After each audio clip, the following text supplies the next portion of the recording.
పూర్వకి స్వాగతం. Emmanuel to self. నిన్న మనం థింకింగ్ ఇన్స్ట్రుమెంట్ లో ఒక భాగమైన బ్రెయిన్ యొక్క లోబ్స్, వాటి యొక్క ప్రిన్సిపల్ ఫంక్షనాలిటీస్ గురించి తెలుసుకున్నాం.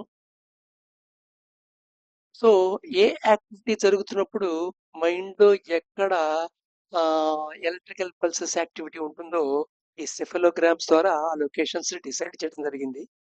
బట్ కానీ డిఫరెంట్ లోబ్స్ ఉన్నప్పటికీ ఓవరాల్ బ్రెయిన్ అంతా ఒక ఇంటిగ్రేటెడ్ గా పనిచేస్తుంటుంది. అండ్ అది మైండ్ తో ఇంటిగ్రేట్ అయి పనిచేస్తుంటుంది మళ్ళీ అగైన్. సో దాంట్లో మైండ్ ఈ బ్రెయిన్ కనెక్టింగ్ పాయింట్స్ గురించి కూడా నిన్న చెప్పుకున్నాము. Now will proceed very important aspect of our thinking instrument, that is the neuroplasticity. So neuroplasticity, plasticity, plastic plastic అంటే తెలిసి ఉంటుంది కదా మీకు. మన ఇంట్లో ఆల్మోస్ట్ ఆల్ ఒకప్పుడు వుడ్ తో మెటల్ తో వాడిన ఐటమ్స్ అన్ని ఇప్పుడు ప్రస్తుతం ప్లాస్టిక్ తో వాడుతున్నవే. సో ప్లాస్టిక్ అంటే ప్లాస్టిక్ కి ఒక లక్షణం ఉంటుంది ఆ మెటీరియల్ కి, పదార్థానికి. ఏమిటయ్యా అంటే నీకు ఏ షేప్ లోగా వస్తే ఆ షేప్ లో దాన్ని మోల్డ్ చేయగలవు. ఏమన్నా ఒక ద్రావణిని, సాల్వెంట్ ని లేదా ప్రెషర్ అండ్ టెంపరేచర్స్ వాడి దాన్ని ఏ మోల్డ్ కావాలంటే ఆ మోల్డ్ లోకి మార్చగలవు. ఇలా మార్చగలిగే తత్వాన్ని ప్లాస్టిసిటీ అంటారు. అంటే ప్రతి పదార్థాన్ని నువ్వు ఏ షేప్ కొడితే ఆ షేప్ లోకి మార్చలేవు. ఇప్పుడు చెక్క ఉందనుకో, చెక్కని ఆ షేప్ లో చెక్కగలవు, కానీ ఆ వుడ్ ని ఆ షేప్ లో మోల్డ్ చేయడం. మోల్డ్ చేయటం వేరు, ఆ షేప్ లో చెక్కటం వేరు. మెటల్ ఉందనుకోండి, మెటల్లో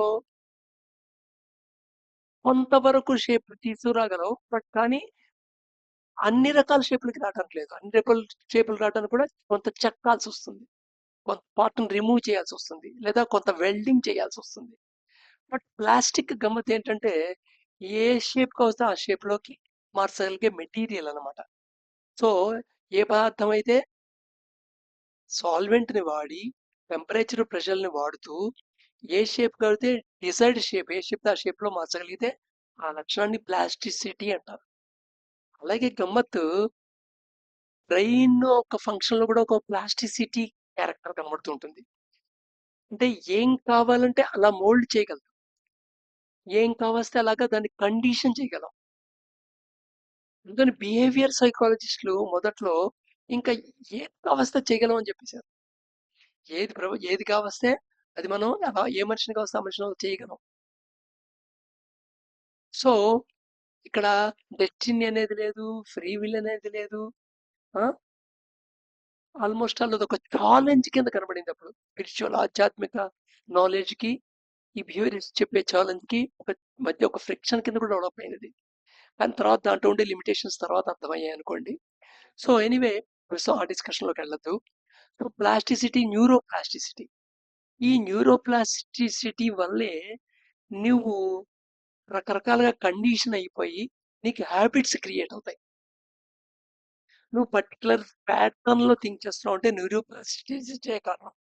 నువ్వు పర్టికులర్ పర్సనాలిటీ నీకు డెవలప్ అయిందంటే న్యూరోప్లాస్టిసిటీయే కారణం. సో న్యూరోప్లాస్టిసిటీ వల్ల పర్సన్ మోల్డ్ అవుతాడు అనమాట, రకరకాల మోల్డ్ అవుతాడు. ఇనిషియల్ స్టేజ్ లో న్యూరోప్లాస్టిసిటీ ఎలా ఉంటుంది, ఎక్స్పీరియన్స్ అవుతుంది. దాని ఫలితంగా సర్టన్ కెమికల్ రియాక్షన్స్ జరుగుతాయి. ఈ కెమికల్ రియాక్షన్స్ కి body and brain plus mind complex respond అవుతుంది. అదే థింకింగ్ ఇన్స్ట్రుమెంట్ రెస్పాండ్ అవుతుంది. బాడీ యొక్క రెస్పాండ్ ఎలా అవుతుంది, కంఫర్ట్, డిస్కంఫర్ట్ అనే స్కేల్లో నోట్ చేస్తుంది. అంటే ఇంత పర్సంటేజ్ కంఫర్ట్ ఉంది, ఇంత పర్సంటేజ్ నాకు డిస్కంఫర్ట్ ఉంది అనేది నోట్ చేస్తుంది. అదే థింకింగ్ ఇన్స్ట్రుమెంట్ ఏం చేస్తుంది, ప్లెజెంట్ అన్ప్లెజెంట్ స్కేల్లో పాయింట్ నోట్ చేస్తుంది. So comfort scale, pleasant scale, different స్కేల్లో పాయింట్స్ సెట్ చేసిన తర్వాత ఈ రెండు సర్టన్ మ్యాగ్నిట్యూడ్ గా వెక్టర్స్ కింద పనిచేసి లైక్ డిస్లైక్ అనే ఇండెక్స్ తయారు చేస్తాయి. అందుకని మనం ఎక్స్పీరియన్స్ అయిన ప్రతిదీ లైక్ డిస్లైక్ ఇండెక్స్ తో అది ఒక పిక్చర్ రూపంలో లోపల స్టోర్ అవుతుంది. సరే ఆ పిక్చర్ ఎగ్జాక్ట్ గా బయట ఏముందో అదే ఏర్పడుతుందా అంటే అది రెండింటి మీద ఆధారపడుతుందని ఇంతకుముందు తెలుసుకున్నాం. దేని మీద ఆధారపడుతుంది? పర్సెప్షన్ మీద ఆధారపడుతుంది. నువ్వు ఇంటర్ప్రిటేషన్ చేస్తున్న ఫ్రేమ్ వర్క్ మీద ఆధారపడుతుంది. నీ ఇంటర్ప్రిటేషన్ ఒక ఫ్రేమ్ వర్క్ ఎంతో ఏర్పడుతుంది, అంతకుముందు ఏర్పరిచిన పిక్చర్స్ ఏర్పడుతుంది. సో అవి పర్సెప్షన్ ఏర్పడేవి. సో పర్సెప్షన్ లో ఉన్న ఎఫెక్ట్స్ ఈ పర్సీవ్ ఇందువల్ల ఇలా కనబడింది అనే విషయం అవేర్నెస్ లో లేకపోతే అదే నిజం అయిపోతుంది. So so therefore thinking instrument లో న్యూరోప్లాస్టిసిటీ వర్కౌట్ చేస్తుంది. అది హ్యాబిట్ కింద మారుతుంది అనమాట. అంటే ఫస్ట్ కెమికల్ ఇంపల్స్ రియాక్షన్ కింద ఉంటుంది. అది రిపీటెడ్ అయినప్పుడు అంటే రిపీట్ మళ్ళీ అదే ఎక్స్పీరియన్స్ అయినప్పుడు ఈ ఎక్స్పీరియన్స్ మళ్ళీ కావాలని కోరుకోవడానికి లేదా మళ్ళీ ఎక్స్పీరియన్స్ వద్దని కోరుకోవడానికి వర్కౌట్ చేసే ట్రిగరింగ్ ఏమిటయ్యా అంటే ఆ ఇండెక్స్ అనమాట. ఆ పిక్చర్ తో ఆ ఈవెంట్ లేదా ఆ స్టిమిలీ ఏదైతే ఒక సిచ్యువేషన్ లో నువ్వు అయ్యావో దాని యొక్క ఇండెక్స్ అనమాట. లైక్ ఇండెక్స్ అనమాట. సో అదే మళ్ళీ కావాలి అనుకుని ఆ ఎక్స్పీరియన్స్ కూడా రిపీట్ చేస్తాం. ఈ రిపీట్ చేయడంలో ప్యాటర్న్ ఫామ్ అవుతుంది. ఈ ప్యాటర్న్ తర్వాత హ్యాబిట్ కింద మారిపోతుంది. హ్యాబిట్ కింద ఎప్పుడు మారుతుందన్నాం ప్యాటర్న్ అంటే ఎప్పుడైతే అది ఆల్మోస్ట్ అలు మైండ్ యొక్క కంప్లీట్ అనాలిసిస్ థింకింగ్ కి అవసరం లేకుండా ఫైనల్ పార్ట్ యొక్క రెస్పాన్స్ యాక్షన్ కు లోపలి పనిచేసే లెవెల్ వచ్చిందో దాన్ని హ్యాబిట్ అంటారు. సో హ్యాబిట్ అనేది ప్రతి హ్యాబిట్ ఒక కండిషనింగ్ అనమాట. ఈ కండిషనింగ్ రావడానికి కారణం ఏంటి? న్యూరోప్లాస్టిసిటీ. ఈ న్యూరోప్లాస్టిసిటీ వల్లే నిరంతరం మన మైండ్ మారుతున్నట్టుగా ఉంటుంది. ఒకప్పుడు నీ ఆలోచన విధానం ఇప్పుడు ఉండదు. ఒకప్పుడు నీకు థాట్స్ క్వాలిటీ ఇప్పుడు ఉండదు. అన్ని మారుతూ ఉంటాయి.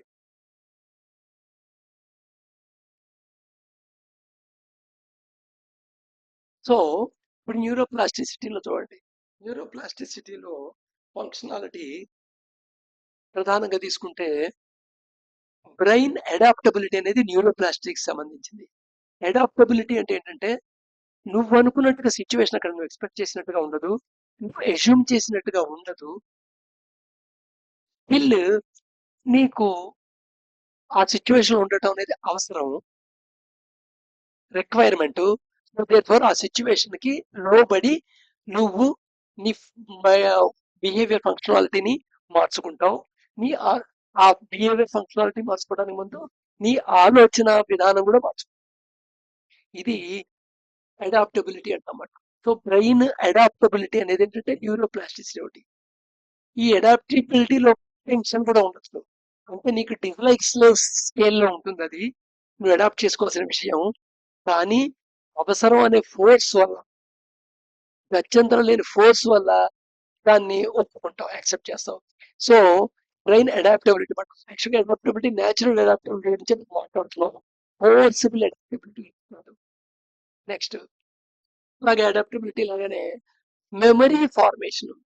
నువ్వు కావాలనుకుంటే గుర్తుంచుకుంటావు, కావాలని 10 సార్లు గుర్తు తెచ్చుకొని స్ట్రాంగ్ మెమరీలోకి పంపించుకుంటావు, లాంగ్ టర్మ్ మెమరీలోకి.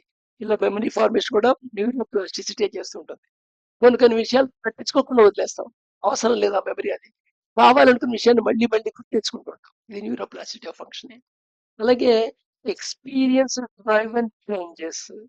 సో ఈ నువ్వు మార్పులతో చేస్తూ ఉంటావు, ఆ మార్పుల్లో నీ ప్రవర్తన కూడా మార్పులు చేస్తుంటావు, అది ఎక్స్పీరియన్స్ బేస్ చేసుకొని చేస్తుంటావు. సో ఎక్స్పీరియన్స్ యొక్క రిజల్ట్ ఆధారపడి నీ మార్పుల్ని డ్రైవ్ చేసుకునే కెపాసిటీ కూడా నీ యొక్క న్యూరోప్లాస్టిసిటీ లక్షణమే. అలాగే థెరప్టిక్ పొటెన్షియల్, ఇది నీకు అన్కాన్షియస్ గా ఉంటుంది, నీ కాన్షియస్ లో ఉండదు. అది థెరప్టిక్ పొటెన్షియల్. అది ఒక నీ శరీరంలో ఏదైనా ఒక రుగ్మత వచ్చింది అంటే, ఒక ఇల్నెస్ వచ్చింది అంటే నీ స్టడీని కంప్లీట్ గా దాన్ని స్టడీ చేస్తుంది. దాన్ని స్టేజెస్, దాని ఫేజెస్, దాని మూవ్మెంట్, దాన్ని స్టడీ చేసి దానికి ఏ విరుగుడు అది విరుగుడు తయారు చేస్తుంది. ఆ విరుగుడు తను ప్రిపేర్ చేస్తుంది. న్యూరోప్లాస్టిసిటీ అంటారు. మన ఇమ్యూనిటీ సిస్టమ్ వర్కౌట్ చేస్తుంటుంది, మన లోపల యాంటీబాడీస్ ఫామ్ చేస్తుంటుంది. అలాగే లోపల ఉండే రుగ్మతతో ఫైట్ చేస్తుంది. నీ బాడీ యొక్క సింటమ్స్ రూపంలో మారుస్తుంది. ఆ సిమ్టమ్స్ మార్చడంలో ఫైటింగ్ లో ఒక భాగంగా మారుస్తుంది. అట్ ద సేమ్ టైం ఆ సిమ్టమ్స్ వల్ల సంథింగ్ డిసేబిలిటీ, బాడీలో డిసేబిలిటీ ఉంది, ఏదో ఇల్నెస్ ఉంది అనే విషయం నీకు నోటిఫికేషన్ ఇస్తుంది. ఇదంతా న్యూరోప్లాస్టిసిటీ సంబంధించిన విషయమే. అలాగే డెవలపింగ్ ఫ్లెక్సిబిలిటీ ఇది అడాప్టబిలిటీ లాంటిది, కానీ అడాప్టబిలిటీకి ఫ్లెక్సిబిలిటీకి చిన్న తేడా ఉంది. ఫ్లెక్సిబిలిటీలో ఏం చేస్తామంటే ఒక ప్రవాహంలాగా ప్రవర్తిస్తాం. సో ఒక ప్రవాహంలో ఉన్న ఒక రాయి ఎదుర్కోదు ప్రవాహాన్ని. ప్రవాహం మళ్ళుకుని వెళ్ళిపోతుంది. రాయి అడ్డు తగిలింది నదికి, అక్కడ వెళ్ళిపోతుంది. అలాగా ఫ్లెక్సిబిలిటీ అంటారు.